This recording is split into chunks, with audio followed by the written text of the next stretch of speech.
اللہ دکھ سے بری داستان کو بڑے دھیان سے سنتا ہے۔ کچھ غم مٹا بھی دیتا ہے اور کچھ الجھنیں سلجھا بھی دیتا ہے، لیکن اگر سارے ہی غم سلجھ جائیں تو آدمی اور اس میں بات چیت بند ہو جاتی ہے۔ اور پھر ایک وقت تو ایسا بھی آتا ہے جب آپ کو لگتا ہے کہ آپ اکیلے ہی ٹھیک ہیں، کوئی ضد نہیں رہتی، کوئی خواہش نہیں رہتی، کسی کا ساتھ نہیں چاہیے ہوتا۔ پھر ہم سب نصیب پر چھوڑ کر جینے لگتے ہیں۔ زندگی آپ کی اپنی ہے، رنگ بھی آپ نے خود ہی بھرنے ہیں۔ کائنات کا اصول ہے کہ جو جتنا جستجو کرتا ہے اللہ اس کو اتنا ہی نوازتا ہے۔ اپنی خوشیاں اور سکون خود بنائیں، کوئی بھی آپ کو پلیٹ میں رکھ کر پیش نہیں کرے گا۔ جب اچانک دل اداس ہو جائے تو وہ روح مرمت کرنے کا لمحہ ہوتا ہے۔ سنا ہے توبہ کرنے سے روح کی مرمت ہو جاتی ہے۔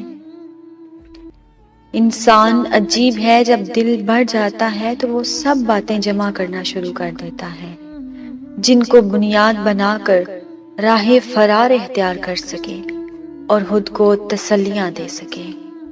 چھوٹی چھوٹی غلطیوں سے رشتے ختم نہیں کرنے چاہیے۔ یہاں کوئی بھی پرفیکٹ نہیں، سب میں ہی غلطیاں ہوتی ہیں۔ رشتے تو نبھائے جاتے ہیں بہت کچھ برداشت کر کے اور بہت کچھ درگزر کر کے۔ صرف اللہ پاک کی محبت ایک ایسی محبت ہے جو تکلیف نہیں دیتی، جو ذہنی سکون نہیں چھینتی، جہاں دھتکار نہیں ہوتی، جہاں تانا نہیں ہوتا اور جہاں غلطیوں پہ تنہا نہیں کیا جاتا۔ کوئی ناراض ہو تو کتنی منتیں کرنی پڑتی ہیں اس کو منانے کے لیے، اور ایک اللہ پاک کی ذات ہے جو ایک آنسو سے عمر بھر کے گناہ معاف کر کے مان جاتا ہے۔ بے بسی کی انتہا ہوتی ہے اس مقام پر جہاں لوگ آپ کو دھوکہ دے کر، آپ کا دل توڑ کر، آپ سے رشتے توڑ کر بہت غرور میں کہتے ہیں کہ یہ اللہ کی مرضی تھی۔ مرد کی خوبصورتی اس کی شکل میں نہیں، اس کے الفاظ میں ہوتی ہے۔ اگر اس کے الفاظ بدصورت ہوں تو اچھا خاصا خوش شکل مرد بھی برا لگنے لگتا ہے۔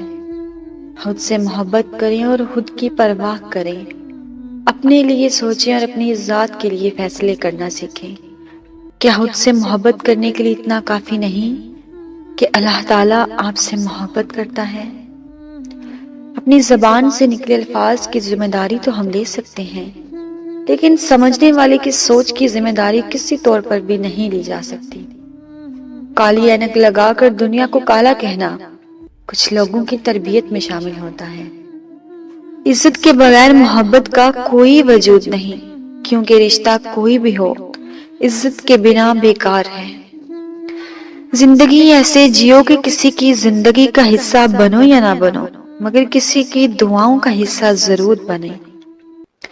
انسان جب زندگی کے امتحانوں میں سے گزر کر پتھر ہو جاتا ہے تو کوئی دل دکھا بھی دے تو برا نہیں لگتا،